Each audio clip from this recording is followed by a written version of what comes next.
Olá pessoal, bem-vindos ao Godcast, o podcast em que discutimos sobre filmes e livros relacionados a Deus. E nesse episódio temos 3 participações especiais, que é o Henri, o Guilherme e o Miguel. Eles são muito fãs do C.S. Lewis e das suas obras, principalmente a Crônica de Nárnia. Eles irão falar sobre o autor e o terceiro livro da saga, que se chama A Viagem do Peregrino da Alvorada. Então fique à vontade. Fala pessoal, meu nome é Henri, e antes de o Guilherme começar a falar sobre essas 3 crônicas, eu ia falar só um pouquinho sobre a vida do pessoal do autor delas, o Clive Staples Lewis, mais conhecido como C.S. Lewis. Ele nasceu no dia 29 de novembro de 1898, na cidade de Belfast, no Reino Unido, e faleceu no dia 22 de novembro de 1963.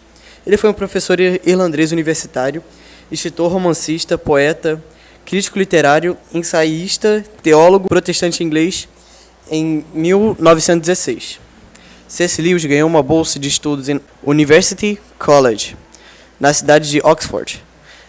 Mas no período letivo não durou muito tempo. E meses depois de entrar na faculdade, aos 19 anos, ele veio a ser convocado a servir ao exército britânico na Primeira Guerra Mundial. Estando presente nas trincheiras, porém, após a voltar da guerra, voltou a estudar e recebeu condecorações em literatura grega e latina em 1920. Filosofia e História Antiga em 1922 e Inglês em 1923. Como ele viveu até o ano de 1963, ele teve forte influência da Primeira e Segunda Guerra Mundial. E com isso, com 40 anos, Lewis se ofereceu para instruir cadetes e assim retomar a vida militar, mas seu pedido foi negado, fazendo que investisse ainda mais na vida acadêmica e na sua religião em 1954. Ele foi nomeado para a Universidade de Cambridge, fazendo com que ele negasse o cargo de presidência a Oxford. Ele foi nomeado na última lista de honras pelo rei George VI, em 1951, como comandante da Ordem do Império Britânico. Lewis recusou, pois não queria seu nome vinculado com a política da Primeira e a Segunda Guerra Mundial. Se tornaram um período de influência e inspiração para a carreira da literatura, fazendo parte das tramas dos grandes livros escritos pelo autor, como em Nárnia. Explorando a criatividade e unindo os seus conhecimentos de diversas culturas, Lewis escreveu mais de 30 livros e entre eles contos, novelas, curtos, livros cristãos, etc.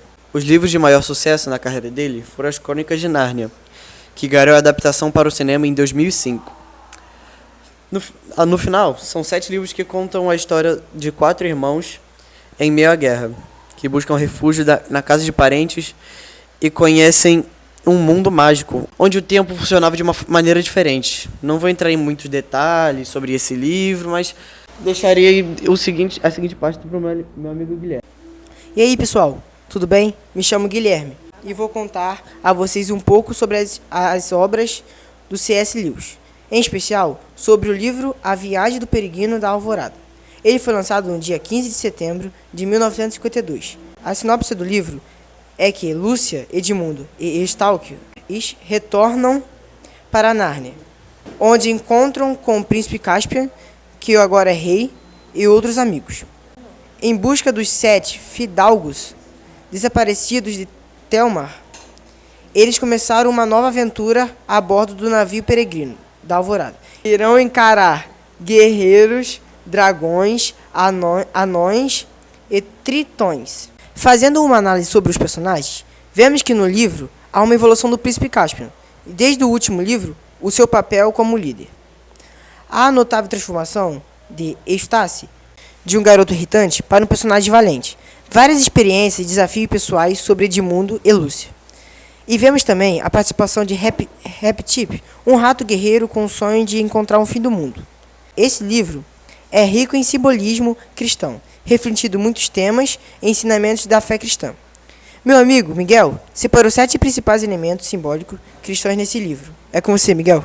Olá pessoal, me chamo Miguel e como o Guilherme disse, eu separei aqui 7 principais elementos, simbólicos cristãos que esse livro diz. O primeiro que eu separei foi que Aslan ele tem a figura de Cristo neste livro. Ele guia, protege e intervém de maneiras que lembram o papel de Cristo como pastor e salvador. E a presença de Aslan embora não seja tão frequente nesse livro, ela é sentida como uma força constante que direciona e inspira os personagens. O segundo que eu separei foi de Eustace e a sua transformação, né? Eustace, ele se transforma em um dragão devido à sua ganância e natureza pecaminosa, e sua transformação de volta a um menino com a ajuda de Aslan simboliza a redenção e o renascimento espiritual, refletindo o processo de arrependimento e perdão dos pecados. O terceiro que eu também separei foi a questão da jornada e a peregrinação espiritual. A viagem do peregrino da alvorada, ela é uma metáfora para a jornada espiritual do cristão em busca de um relacionamento mais profundo com Deus. Cada ilha visitada apresenta diferentes desafios e lições espirituais semelhantes às provações e aprendizados na vida cristã. A busca pelos 7 fidalgos pode ser vista como a busca por justiça e restauração da ordem divina, assim como nós cristãos temos por Deus. No quarto foi o ratinho Hip-Tip e a sua busca pelo país de Aslan, que seria como se fosse uma visão do céu. Hip-Tip, o corajoso ratinho, ele tem um sonho de encontrar o país de Aslan, que representa um anseio pelo céu ou a vida eterna com Deus.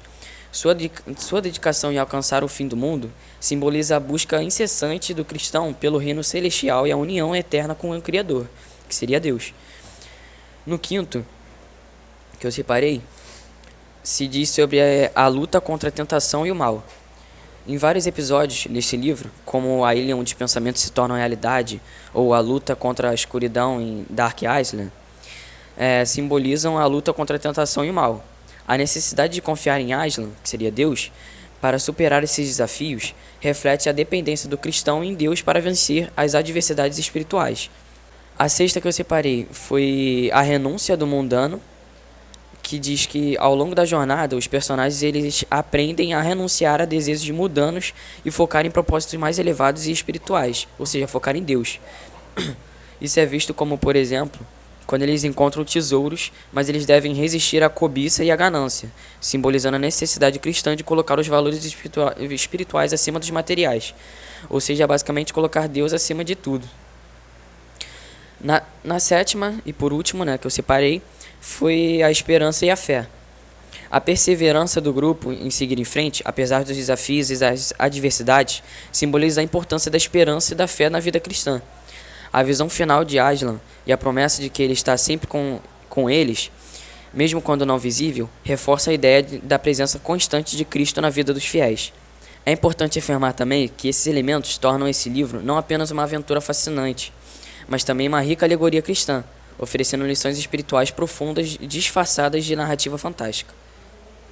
Muito bom, pessoal. Com esse discurso que tivemos, me deu até vontade de maratonar os livros e filmes de Nárnia. Tivemos vários pontos ressaltados aqui e reflexões não só sobre os livros, mas também sobre o incrível autor C.S. Lewis.